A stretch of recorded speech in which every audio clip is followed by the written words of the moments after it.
מה קורה חברים? והיום אני בפרק ראשון שמו או למכור. טוב, אז תשמעו. א', זה קומפני. כולם מכירים אותו מפיפיות קודמות והוא יכול להיות לפעמים שבור ולפעמים גרוע. טוב, אז לדעתי, יחסית לבלם צריך לשמור אותו. למה? כי החלישו את הדיוויז'ן רייבלס ברמות, את הפרסים שלו, זה פרסים גרועים רצח, גרועים של החיים באמת.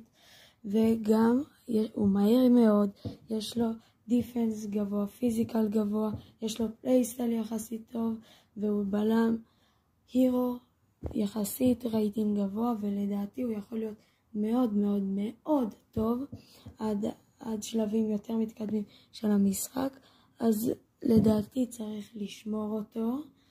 טוב, אז יאללה חברים, תעשו סאב ולייק וניפגש בסרטון הבא של לשמור או למכור. ביי.